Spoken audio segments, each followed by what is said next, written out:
اولاد کو قتل کرنے سے خدا خوش ہوتا ہے. یہاں پہ خدا یہ کہہ رہا ہے کہ یہ میری مرضی سے ہوا ہے. یعنی آیت بالکل واضح ہے، وَلَوْ شَاءَ اللَّهُ مَا فَعَلُوهُ، یعنی کہ اگر خدا چاہتا تو وہ ایسا نہ کرتے. امام غزالی کے بھائی تک اس میں ملوث، اور وہ بھی گے تھے، وہ بھی ہومو سیکشولیٹی کا شوق فرماتے تھے. ایسا دین آپ کو مبارک ہو. سلام دوستوں، امید ہے آپ سب لوگ بہت خیریت سے ہوں گے. چند دنوں پہلے میری ایک پوڈ کاسٹ ریلیز ہوئی تھی جناب امیر عباس کے ساتھ. وہ پوڈ کاسٹ کا تجربہ کافی نیا اور الگ تھا میرے لیے، کیونکہ ہونا تو اس کو ایک انٹرویو تھا، لیکن وہ کچھ مناظرہ بازی، بحث و مباحثہ جیسا بن گیا تھا. میرے کئی چاہنے والے جو تھے مجھ سے کافی ناراض بھی ہوئے کہ میں ہلکا پڑ گیا اور کمزور پڑ گیا اور میں گھبرایا ہوا تھا وغیرہ وغیرہ. یہ باتیں سب بالکل درست ہیں. میں واقعی تیار نہیں تھا ایک مناظرانہ قسم کی گفتگو کے لیے، اور میں سمجھ سکتا ہوں کہ وہ ایک مسلمان ہے اور ایک اچھے مسلمان ہے، تو ایک جذباتی تعلق ہوتا ہے. اور دوسری بات یہ کہ میرا بالکل ارادہ نہیں تھا کہ میں ہم جنس پرستی پہ بات کروں. ہم جنس پرستی والی ویڈیوز میرے چینل پہ موجود ہیں، جن صاحب کو بھی دیکھنا ہو وہ دیکھ لیں. میں ڈسکرپشن میں ان کے لنکس لگا دوں گا. میں نے اس پہ 4 ویڈیوز بنائی ہیں. پہلی ویڈیو ہے اسلام میں ہم جنس پرستی کی تاریخ. دوسری ویڈیو ہے اس ہم جنس پرستی کی تاریخ پہ ہونے والے اعتراضات کے جوابات. تیسری ہے مسلمانوں کی تاریخ میں غلام بازی یعنی بچوں کے ساتھ سیکس کی تاریخ. اور چوتھی ہے لیسبینزم یعنی عورتوں کے ساتھ جو معاملات ہیں اسلام میں یا اسلامی تاریخ میں، ان پہ کچھ باتیں کی ہیں. اس ویڈیوز کی وجہ سے مجھ پہ بہت زیادہ لعن طعن ہوئی، تنقید ہوئی. اس وقت چینل زیادہ بڑا نہیں تھا تو مجھے کوئی پرواہ بھی نہیں تھی. اب چینل تھوڑا بڑا ہو گیا تو میں نہیں چاہ رہا تھا کہ میں دوبارہ سے ہم جنس پرستی پہ ایسی گفتگو کروں جو میرے دوست سنیں، احباب سنیں، رشتہ دار سنیں.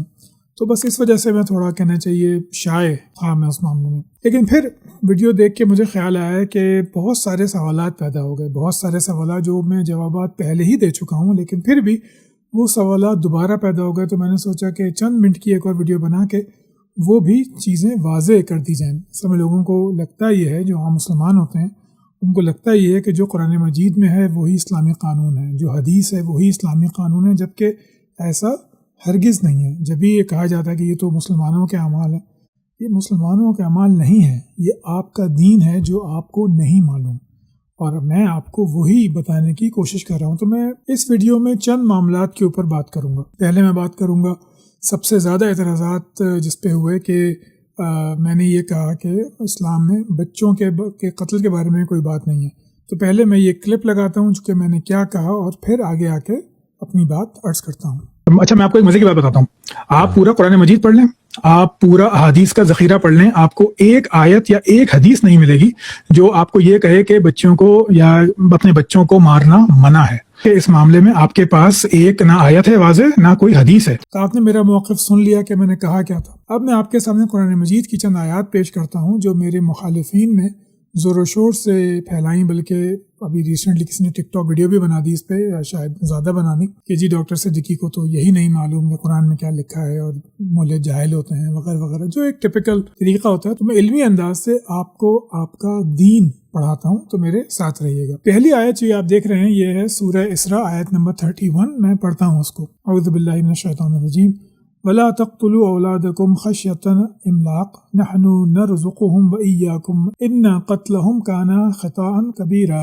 اپنی اولاد کو افلاس کے اندیشے سے قتل نہ کرو، ہم انہیں بھی رزق دیں گے اور تمہیں بھی، در حقیقت ان کا قتل ایک بڑی خطا ہے. تو یہ آیت بہت زیادہ پیش کی گئی. میں نے پہلے بھی عرض کیا ہے، کامنٹس میں دوبارہ بتا دیتا ہوں کہ یہ آیت خاص ہے مفلسی کے ساتھ قتل کرنے سے. اس کی جو پچھلی آیت ہے وہ آپ یہ پڑھیے، یہ ہے آیت نمبر 30.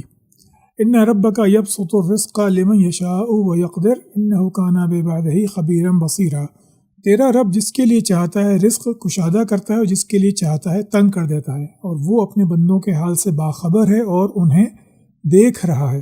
یعنی پہلے رزق کی بات کی اور پھر اسی بات سے ریلیٹڈ جو ایک برا فعل تھا اس کو خطا قرار دیا گیا. نہ حرام نہ منع، کچھ بھی نہیں، صرف خطا قرار دیا گیا. یہ اگر آپ آیت نمبر 31 کو آیت نمبر 30 کے ساتھ ملا کر پڑھیں گے تو آپ میری بات سے متفق ہونے پہ مجبور پائیں گے اپنے آپ کو. اور پھر بھی اگر آپ کو شوق ہے تو آپ اپنی پرانی تفاسیر اٹھائیے ان کو پڑھیے اور پھر اس میں درج جو احادیث وغیرہ ہیں، فقہ کے مسائل ہیں، ان پہ نظر ڈالیے۔ پھر ایک اور آیت ہے، یہ ہے سورہ انعام آیت نمبر 151۔ یہاں میں نے ہائی لائٹ پورشن کیا ہے، وہ میں پڑھتا ہوں آپ کے سامنے۔ اور اپنی اولاد کو مفلسی کے ڈر سے قتل نہ کرو، ہم تمہیں بھی رزق دیتے ہیں اور ان کو بھی دیں گے۔ تو یہاں بھی بات بالکل واضح ہے کہ صرف مفلسی سے ڈر کے قتل کرنے کی بات ہو رہی ہے۔ یہاں پہ انفینٹیسائڈ کی بات نہیں ہو رہی، جو فیمیل انفینٹیسائڈ ہوتا تھا کہ اگر آپ کوئی لڑکی پیدا ہو گئی تو اس کو دفن کر دو، اس کو مار دو، یہ اس کی بات نہیں ہو رہی۔ یہ اپنی اولاد کو رزق کی کمی کی وجہ سے قتل کرنے کی بات ہو رہی ہے۔ اس کی شان نزول میں وہ روایات بھی آتی ہیں جس میں صحابہ نے آپ سے عزل کرنے کی اجازت مانگی تھی۔ عزل یہ ہوتا ہے کہ آپ جب بیوی کے ساتھ اپنے قربت کا تعلق قائم کریں اور جب آپ قریب پہنچیں انزال کے یا ایجیکولیشن کے تو آپ باہر ایجیکولیٹ کریں، عورت کے رحم کے اندر ایجیکولیٹ نہ کریں۔ یہ اس سے ریلیٹڈ بھی بات کی گئی کہ یہ مفلسی کے ڈر سے اپنی اولاد کو قتل نہ کرو۔ سورہ انعام کی چند آیات اور ہیں، وہ بھی میں آپ کے سامنے پیش کرتا ہوں۔ یہ آیت نمبر 137 سورہ انعام۔ اور اسی طرح سے مشرکوں کے لیے ان کے شریکوں نے اولاد کے قتل کو خوشنما بنایا تاکہ ان کو ہلاکت میں مبتلا کریں، اور ان پر ان کے دین کو مشتبہ بنا دیا۔ اگر اللہ چاہتا تو یہ ایسا نہ کرتے، لہٰذا انہیں چھوڑ دو کہ یہ اپنی افطرا پردازیوں میں لگے رہیں۔ یہاں بھی اللہ تعالیٰ ایک خبر دے رہا ہے کہ ان مشرکوں کے جو شریک تھے، یعنی ان کے جو پنڈت تھے، پروہت تھے، انہوں نے بتایا کہ اولاد کو قتل کرنے سے خدا خوش ہوتا ہے۔ یہاں پہ خدا یہ کہہ رہا ہے کہ یہ میری مرضی سے ہوا ہے، یعنی آیت بالکل واضح ہے، وَلَوْ شَاءَ اللَّهُ مَا فَعَلُوهُ، یعنی کہ اگر خدا چاہتا تو وہ ایسا نہ کرتے، یعنی خدا کی چاہت تھی، اس کی مرضی تھی کہ ان لوگوں نے یہ کام کیا اور اس وجہ سے ان کا دین مشتبہ ہو گیا۔ یہ الگ بحث ہے، اس کو چھوڑ دیجئے۔ صرف اس بات پہ غور کیجئے کہ یہ اللہ اپنی مرضی سے ہونے دے رہا ہے، یعنی اب اس میں کیوں ہونے دے رہا ہے، یہ آپ جو چاہے مانی، فری ول، یا جو بھی آپ ماننا چاہیں مانی۔ اور دوسری بات جو یہ کہی جا رہی ہے کہ یہ اولاد کو قتل کرتے تھے، اس کی خبر اللہ تعالیٰ دے رہا ہے۔ یہ خبر کی لفظ پہ غور کیجیے گا، میں آگے اس کو مزید واضح کروں گا کہ یہ بات کیوں امپورٹنٹ ہے کہ یہ صرف ایک خبر ہے۔ خبر سے کوئی حکم نہیں نکلتا۔ خبر سے، فقہ کا یہ مسئلہ ہے، چاہیں تو اپنے مفتی صاحب سے پوچھ سکتے ہیں کہ خبر سے کوئی حکم واضح نہیں ہوتا، خبر سے کوئی حرام یا حلال بھی واضح نہیں ہوتا، وہ بس ایک خبر ہوتی ہے۔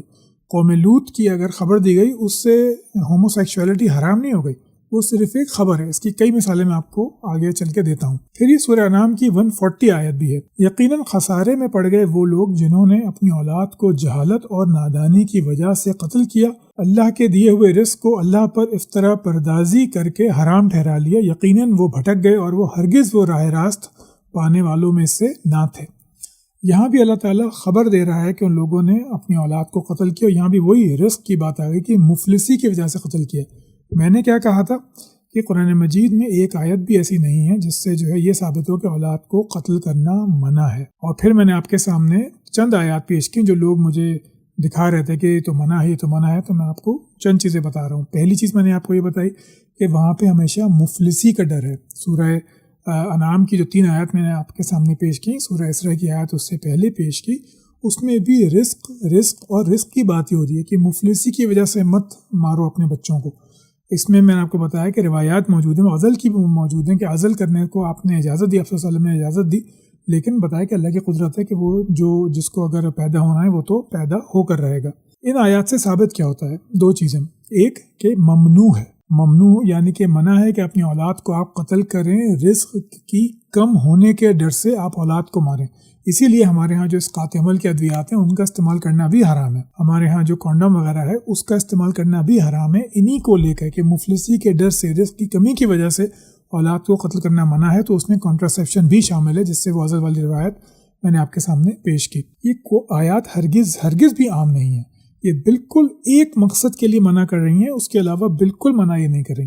دوسری بات اس میں یہ شامل ہے کہ یہ آیات آپ کو یہ بتاتی ہیں کہ پہلے کے لوگ کیا کر رہے تھے، پہلے کے مشرک یہ کام کر رہے تھے، اس میں اللہ تعالیٰ کہہ رہا ہے کہ میں چاہتا تو روک دیتا لیکن میں نے نہیں روکا۔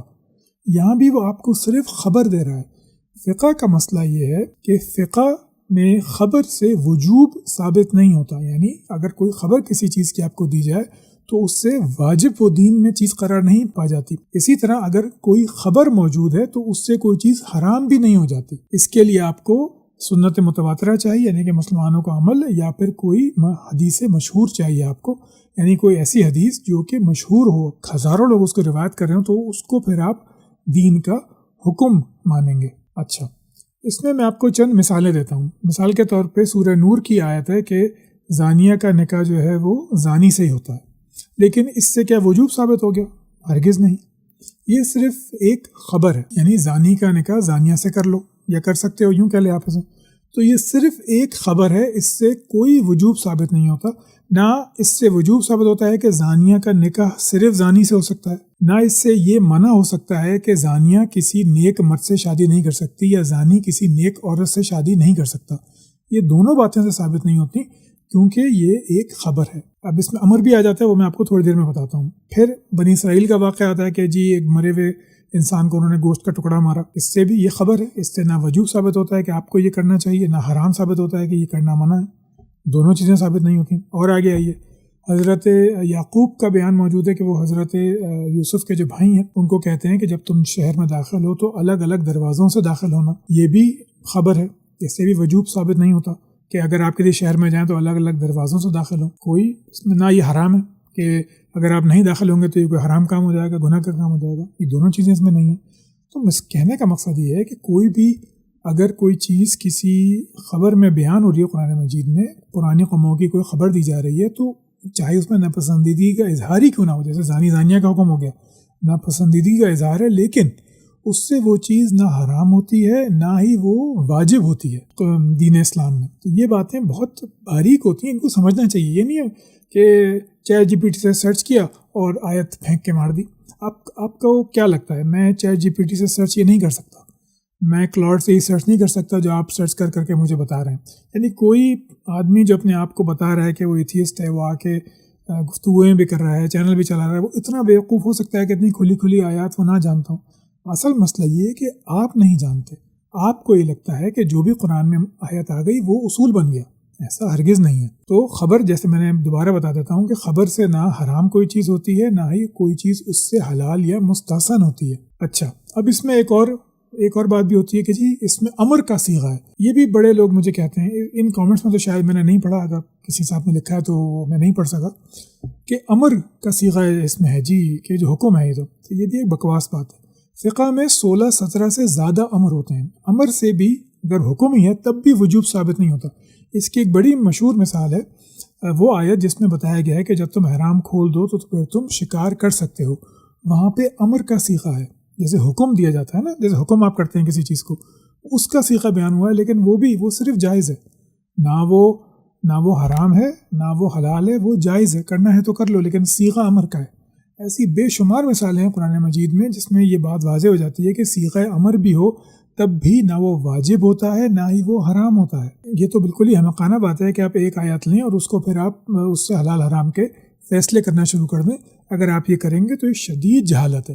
یا تو پھر آپ یہ مان لیں کہ قرآن مجید کا نزول آپ پر ہوا ہے، جو لوگ مجھے کامنٹس میں آیات پیش کر رہے ہیں، یا تو آپ یہ مان لیجئے، یا آپ حدیثوں کا انکار کر دیجئے کہ ہم حدیثوں کو مانتے ہی نہیں جی، ہم تو جو قرآن میں لکھا ہے اس کو مانتے ہیں، تو پھر آپ قرآنسٹ ہو گئے، یعنی کہ آپ کافر ہو گئے۔ دوسری بات یہ کہ یا تو پھر آپ یہ مان لیجئے کہ صحابہ بھی بیوقوف تھے نعوذ باللہ، ان کے بعد تابعین، تبع تابعین سب بیوقوف تھے، 1400 برس میں سارے فقہا احمق تھے، پرلے درجے کے غبی انسان تھے کہ ان کو یہ کھلی آیات دکھائی ہی نہیں دی، انہوں نے ایسے الٹے سیدھے معاملات داخل کر دیے۔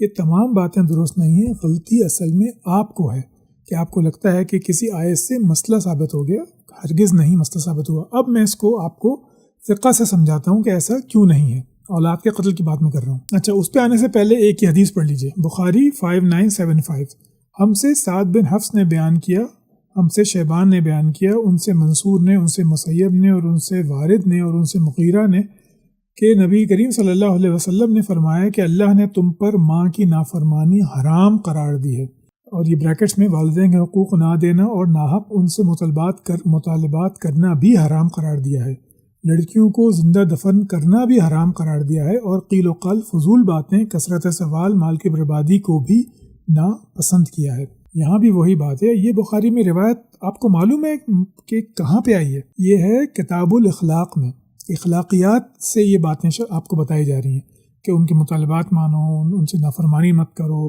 فضول باتیں نہ کرو اور لڑکیوں کو دفن نہ کرو. یہ باب الاخلاق میں ہے، یہ باتیں یہ فقہ میں نہیں ہے، تفسیر میں بھی نہیں ہے. یہ آپ کو اخلاقیات سکھائی جا رہی ہے کہ ایسی باتیں نہ کرو. بس ابھی حدیث کب بیان ہوئی مغیرہ بن شعبہ سے، کیا ہوا، میں اس بحث میں نہیں پڑتا. اس حدیث کی سند ٹھیک ہے، اس کو آپ ماننا چاہیں تو مان لیں، لیکن یہ اسلام کا اصول نہیں ہے. کیسے نہیں ہے یہ بات اب میں آپ کو دکھاتا ہوں. اچھا، اس سے پہلے یہ صاحب ہیں رے آف ہوپ 720، بہت بہت شکریہ، آپ نے کافی تفصیل سے جواب دیا تھا. یہ ان کا یہ سلائیڈ میں انہوں نے چند باتیں بتائی ہیں. Sunan Ibn Majah 2292، you and your wealth belong to your father, یعنی تم اور تمہارا مال تمہارے باپ کا ہے. مسند احمد حدیث نمبر 346، یہ عمر بن خطاب کی حدیث ہے. یہ میں آگے چل کے آپ کو بتاؤں گا. یہ وہ حدیث ہے، عمر بن خطاب کہتے ہیں کہ میں نے رسول اللہ صلی اللہ علیہ وسلم کو فرماتے ہوئے سنا کہ باپ سے بیٹے کا قصاص نہیں لیا جائے گا. یہ انہوں نے سنن ابن ماجہ کا بتایا تھا. یہ سنن ترمذی کی حدیث ہے، اور آپ اس میں دیکھیں تخریج الحدیث تو اس میں آپ کو سنن ابن ماجہ کا ریفرنس ملے گا، تحفۃ الاشراف، مسند احمد. اور یہ حدیث صحیح الغیرہ ہے. اور اس کی وضاحت کیا ہے؟ اس کی وجہ یہ ہے کہ باپ بیٹے کے وجود کا سبب ہے، لہٰذا یہ جائز نہیں کہ بیٹا باپ کے خاتمے کا سبب بنے. شیخ البانی بھی اس کو صحیح کہتے ہیں. تو یہ سنن ترمذی، سنن ابن ماجہ میں حدیث موجود ہے کہ بیٹے کو اگر قتل کرتے باپ تو اس کا قصاص نہیں لیا جائے گا. اگر یہ جو آپ مجھے حدیث کسی صاحب نے سنائی تھی، یہ جو میں نے آپ کو پہلے دکھائی کہ لڑکیوں کو زندہ درگور نہ کرو، صحیح بخاری کی حدیث، اگر یہ اسلام کا اصول ہوتی تو کسی حال میں بھی دوسری حدیث کو صحیح نہیں مانا جاتا. وہ باب الاخلاق میں وہ لائے ہیں، اور یہ اخلاقیات کی بات، یہ اسلام کا حکم نہیں ہے، ہرگز نہیں ہے. کیونکہ اگر یہ حکم ہوتا تو پھر یہ حکم موجود نہ ہوتا کہ باپ کا بیٹے سے قصاص نہیں لیا جائے گا. کیونکہ اگر بیٹے سے قصاص نہیں لیا جائے گا تو بیٹی کا بھی نہیں لیا جائے گا. مطلب ایسا کیسے ہو سکتا ہے کہ آپ بیٹی کا قصاص تو لیں اور بیٹے کا نہ لیں؟ یہ ناممکن بات ہے. تو دونوں، اگر باپ اپنی اولاد کو قتل کرے اس پہ کوئی قصاص نہیں ہے. اس کی جو آخری بات میں نے پڑھی کہ وجہ یہ کہ باپ بیٹے کے وجود کا سبب ہے، اس کو اب میں مزید آپ کے سامنے کھولتا ہوں.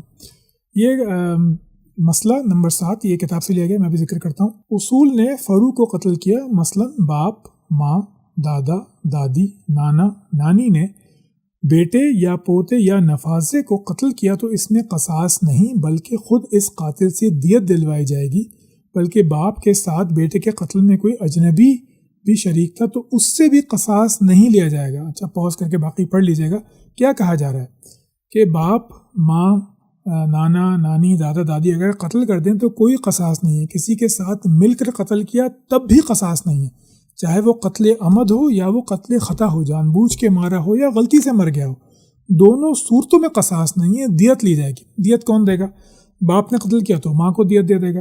اگر بچے بالغ ہیں تو ان کو دیت دے دے گا، یعنی گھر میں ہی رہے گا، گھر میں ہی رہیں گے پیسے وہ. تو دیت والی بات بھی بالکل بکواس ہے، معذرت اگر آپ کو بری لگے، لیکن حقیقت بہرحال یہی ہے کہ قرآن مجید میں یا حدیث میں کوئی ایک آیت حکم موجود نہیں ہے جس میں بچوں کو مارنا منع ہو، ویسا منع ہو جیسا کسی کو قتل کرنا منع ہوتا ہے. یا تو باتیں ہیں پرانی اقوام کی کہ انہوں نے ایسا قتل کیا، نہ اخلاقی، یا پھر یہ باتیں ہیں کہ اخلاقی ہدایات ہیں کہ تم اس کو اپنی بیٹیوں کو زندہ درگور مت کرو. ان کو بھی سمجھا گیا ہے مفلسی کے ساتھ، رزق کی کمی کے ساتھ، اس ڈر کے ساتھ کہ کہیں ہمارا مال کم نہ ہو جائے، ان کو وراثت نہ دینی پڑے، اس لیے. اور یہ بھی اخلاق میں ہے. اگر آپ تھوڑے سے عقل مند ہیں اور آپ تھوڑے سے باخبر انسان ہیں تو ہمارے ہاں یہ غیرت پہ قتل بہت ہوتے ہیں. یعنی آن ایوریج پاکستان میں 1200 ویمن یعنی 1200 عورتیں ہر سال غیرت کی وجہ سے قتل کر دی جاتی ہیں. ان کو سزا کیسے ہوتی ہے؟ وہ تعزیرات پاکستان کے تحت ان کو جیل میں ڈالا جاتا ہے. شریعت کورٹ میں اگر وہ جائیں گے تو پیسے دے کے چھوٹ سکتے ہیں وہ، اور چھوٹ بھی جاتے ہیں. اکثر کو تو سزا بھی نہیں ہوتی. اگر یہ واقعی اسلام کا قانون ہوتا تو تعزیرات پاکستان کیوں بنانی پڑتی؟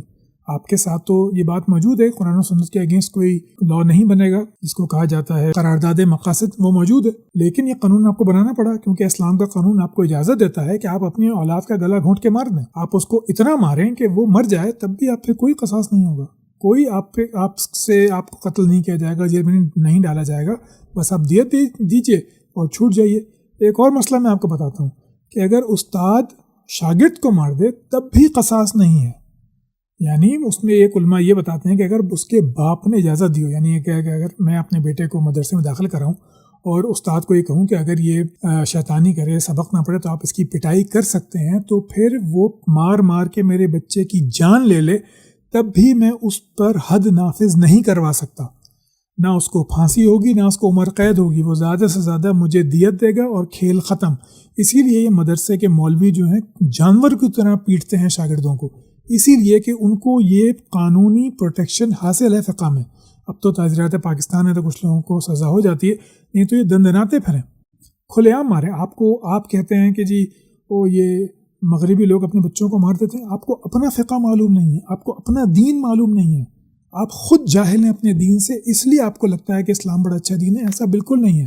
اولاد کے قتل کی بالکل آپ کو اجازت ہے۔ میں یہ نہیں کہوں گا، خیر اجازت تو نہیں کہنا چاہیے، اولاد نہ یہ کہنا چاہیے کہ جائز ہے، صرف یہ بات مناسب ہے کہ قتل کرنا ممنوع ہے، منع ہے، لیکن اگر قتل کوئی کر دے وہ دیت دے کے چھوٹ سکتا ہے، اس پہ کوئی قصاص نہیں ہے، نہ عمر قید ہوگی، نہ اس کا گلا کاٹا جائے گا، نہ گردن اڑائی جائے گی۔ یہ بالکل اسلامی فقہ میں بالکل ثابت بات ہے۔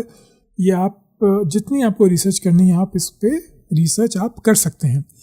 میں اس پہ کچھ ریسرچ میری بھی موجود تھی، لیکن جب یہ ویڈیو ریلیز ہوئی تو میں گیا ہوا تھا، سفر میں تھا، تو میرے جو ممدوح ہیں جناب مفتی صاحب، جن کے لیے میں نے یہ ویڈیو بنائی تھی، جو اسکرین پہ آپ دیکھ رہے ہیں یہ ویڈیو، جنہوں نے نہیں دیکھی وہ ضرور دیکھے، انہوں نے میری بہت مدد کی۔ ان کے چینل کی یہ تصویر میں نے لگائی بھی ہے، لنک بھی موجود ہے ڈسکرپشن میں، اور پن کامنٹ میں بھی لنک موجود ہے، آپ ان کا لنک وزٹ کر سکتے ہیں۔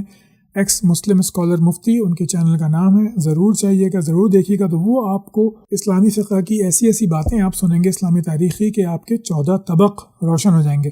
تو اس ویڈیو کے توسط سے جناب مفتی صاحب آپ کا بہت بہت شکریہ کہ آپ نے میری مدد کی اس کا رسپانس بنانے کے لیے۔ اب میں باتیں کرتا ہوں چند ہومو سیکچولیٹی کے اوپر۔ میں نے یہ کہا تھا کہ ہومو سیکچولیٹی بھی اسلام میں حرام نہیں ہے، تو سب نے فوراً مجھے یہ آیت بھیج دی جو میں آپ کے سامنے پڑھتا ہوں۔ قل انما حرم ربی الفواحش ما ظہر منها وما بطن۔ یہ سورہ اعراف کی آیت نمبر 33 ہے کہ اے نبی صلی اللہ علیہ وسلم ان سے کہو کہ میرے رب نے جو چیزیں حرام کی ہیں وہ تو یہ ہیں، یہ شرمی کے کام۔ تو میں دوبارہ سے آپ کو وہی یاد دلا رہا ہوں کہ یہ بھی باب الاخلاق والی جیسی چیزوں میں سے ہے، یہ وہی حرام ہے جیسے کہ سگریٹ پینا حرام ہے، جیسے کہ جوا کھیلنا حرام ہے، یعنی وہ حرام ہے جو ممنوع ہے، اس پہ کوئی حد موجود نہیں ہے، اس پہ کوئی آپ کو ڈنڈے نہیں مارے جائیں گے، کوڑے نہیں مارے جائیں گے، سنسار نہیں کیا جائے گا، کچھ بھی نہیں کیا جائے گا۔ اس میں انتہائی مختلف روایات موجود ہیں، صحابہ کے آثار موجود ہیں، کوئی کچھ کہتا ہے کوئی کچھ کہتا ہے، لیکن نبی صلی اللہ علیہ وسلم نے، صحابہ نے کوئی ایک متفقہ بات نہیں کی کہ ہومو سیکشولیٹی کی سزا ہونی چاہیے یا پھر کیا سزا ہونی چاہیے۔ سرے سے کوئی سزا موجود نہیں ہے، سرے سے کوئی سزا موجود نہیں ہے، یہ اخلاقی جرم ہے۔ یہ جو فحش جو میں نے بتایا، فحش کی جب تعریف ہی موجود نہیں تو پھر آپ اس کو حرام کس برتے پہ کہیں گے؟ یا تو آپ کو یہ بتانا پڑے گا کہ فلاں چیز فحش ہے، جیسے میں نے پہلے بھی کئی ویڈیوز میں بتایا کہ فحش کی کوئی تعریف موجود نہیں ہے۔ سوسائٹی ڈیسائیڈ کرتی ہے کیا چیز فحش ہے کیا چیز فحش نہیں ہے۔ پہلے تو عورتوں کے ساتھ بیٹھنا فحش تھا، اب جو ہے وہ بیٹھنا کیا، اب تو گلے آپ لگا رہے ہیں، کوئی مسئلہ نہیں ہوتا۔ الگ الگ بیڈ ہوتے تھے، اب تو ایک ہی بیڈ پہ لیٹ رہے ہوتے ہیں۔ باپ بیٹی کو جو ہے وہ سر پہ ہاتھ رکھتا تھا، آج بیٹی باپ کے گلے لگ رہی ہے، بیٹی اپنے بوائے فرینڈ کے بارے میں باپ کو بتا رہی ہے ڈراموں میں، اور سب اس پہ راضی ہیں۔ تو فحش زمانے کا عرف ڈیسائیڈ کرتا ہے، فحش کی کوئی تعریف موجود نہیں ہے۔ ہومو سیکشولیٹی کو بھی فواحش میں ہی سے ہی کہا گیا ہے، اور یہ حرام تو ہے لیکن یہ ممنوع والا حرام ہے۔ یہ وہ حرام نہیں ہے جس طرح شراب حرام ہے، جس کا اگر آپ پی لیں گے تو آپ کو کوڑے مارے جائیں گے۔ زنا حرام ہے کہ آپ کو سنسار کیا جائے گا یا کوڑے مارے جائیں گے، ایسا حرام یہ بالکل بھی نہیں ہے۔ اس پہ بھی کوئی فتویٰ موجود نہیں ہے، آپ چاہیں تو سرچ کر لیں، کوئی فتویٰ آپ کو نہیں ملے گا کہ اس کے لیے کوئی حد موجود ہے، کوئی متفقہ حد موجود نہیں، نہ رسول اللہ کے عہد میں، نہ صحابہ کرام کے عہد میں، نہ خلفائے راشدین کے عہد میں، نہ ان کے بعد کے عہد میں۔ ہمارے چاروں جو فقہ کے بڑے اسکول ہیں وہ بالکل خالی ہیں اس سے، متفرق فتاوی موجود ہیں۔ جن لوگوں کو کلپ بنانے کا شوق ہے وہ اس پہ ہنگامہ کر سکتے ہیں بنا کے کلپ، لیکن حقیقت یہ ہے کہ متفرق فتاوی موجود ہیں، کوئی بھی متفق علیہ سزا موجود نہیں ہے۔ میں یہ کہہ رہا ہوں، تو یہ ممنوع ہے، یہ ہرگز بھی ویسا حرام نہیں ہے جیسا کہ عیسائیوں کے یہاں حرام ہے، وہاں تو اس کی سزا موت تھی۔ اسی لیے وہ اسپین میں جب مسلمانوں سے ملتے تھے تو ان کو دا ڈرٹی عربز کہہ کے مخاطب کرتے تھے، کیونکہ وہ ہومو سیکشولیٹی میں بہت زیادہ منجے ہوئے تھے۔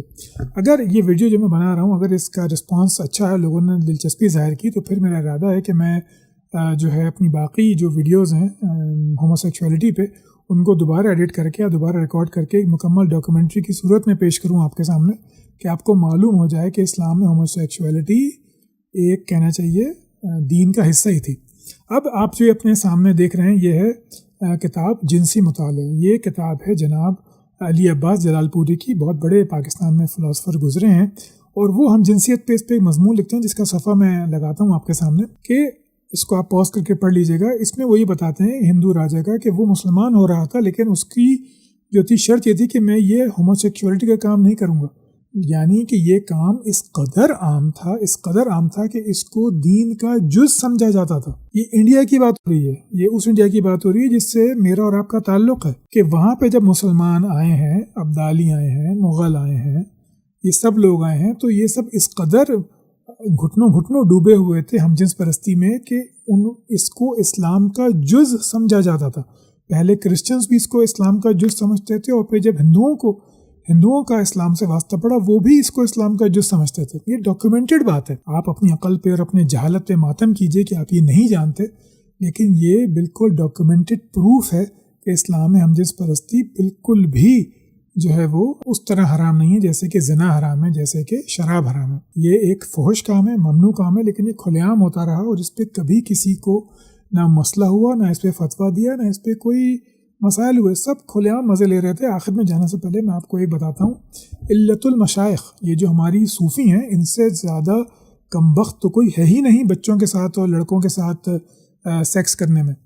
ان کے یہاں تو اس قدر کامن تھا کہ بڑے پیر صاحب سے لے کے چھوٹے پیر صاحب تک سب ملوث تھے، بلکہ اس کے لیے اصطلاح ایجاد ہوئی علت المشائخ۔ علت کا مطلب ہوتا ہے کوئی مسئلہ یا کوئی وجہ، مشائخ یہ جو ہے یہ ہمارے صوفی جو ہوتے ہیں بڑے لوگ، ان کے لیے مشائخ کا لفظ استعمال ہوتا ہے۔ آپ نے اکثر دیکھا ہوگا صوفیہ و مشائخ، علماء و مشائخ۔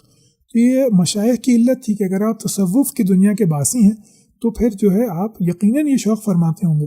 اس میں کون ملوث تھا؟ امام غزالی کے بھائی تک اس میں ملوث تھے۔ میں نے اپنی ویڈیو میں ان کی کتاب کا بھی حوالہ دیا ہے، آپ دیکھ سکتے ہیں اس کو جا کے، کہ وہ بھی ملوث تھے۔ مدرسہ نظامیہ کی جب انہوں نے عمارت چھوڑی ہے امام غزالی نے، تو ان کے بھائی کو بنایا گیا ہے اس کا منتظم، اور وہ بھی گے تھے، وہ بھی ہوموسیکچولیٹی کا شوق فرماتے تھے۔ ظاہری طور پہ انکار ہی کرتے تھے، لیکن اندر سے وہ ہوموسیکچولیٹی کا شوق فرماتے تھے، کھلے عام باتیں کرتے تھے۔ جامع ازہر کے ریکٹر جو تھے وہ کھلے عام ایک لڑکے کے ساتھ اپنے عشق کی باتیں کیا کرتے تھے۔ تو آپ کہاں کون سے کونے میں جا کے بیٹھے ہوئے ہیں، آپ کی آنکھوں پہ کون سے پردے پڑے ہوئے ہیں؟ یہ تاریخ تو اس قدر واضح ہے، اگر آپ یہ پڑھنا چاہیں تو آپ رو پڑھیں گے کہ آپ اسلام کو کیا سمجھتے تھے اور وہ اسلام ہے کیا۔ یہ مسلمانوں کے عمل نہیں ہے، یہ آپ کا دین ہے۔ اگر آپ کا دین امام غزالی کے بھائی کو سمجھ میں نہیں آیا، علماء و مشائخ کو سمجھ میں نہیں آیا، چاروں اماموں کو سمجھ میں نہیں آیا، صحابہ کو سمجھ میں نہیں آیا، تو پھر ایسا دین آپ کو مبارک ہو۔ چلیے ویڈیو لمبی ہو گئی، میں آپ سے اجازت لیتا ہوں۔ اپنا بہت خیال رکھیے گا، کھلے دل سے اس ویڈیو کو شیئر کیجیے مومنین کے ساتھ، ٹھنڈے دل سے اس پہ غور کیجیے اگر آپ خود مومن ہیں، سبسکرائب کیجیے، لائک کیجیے۔ ملتے ہیں کچھ دنوں میں ایک نئی ویڈیو کے ساتھ۔ اللہ حافظ۔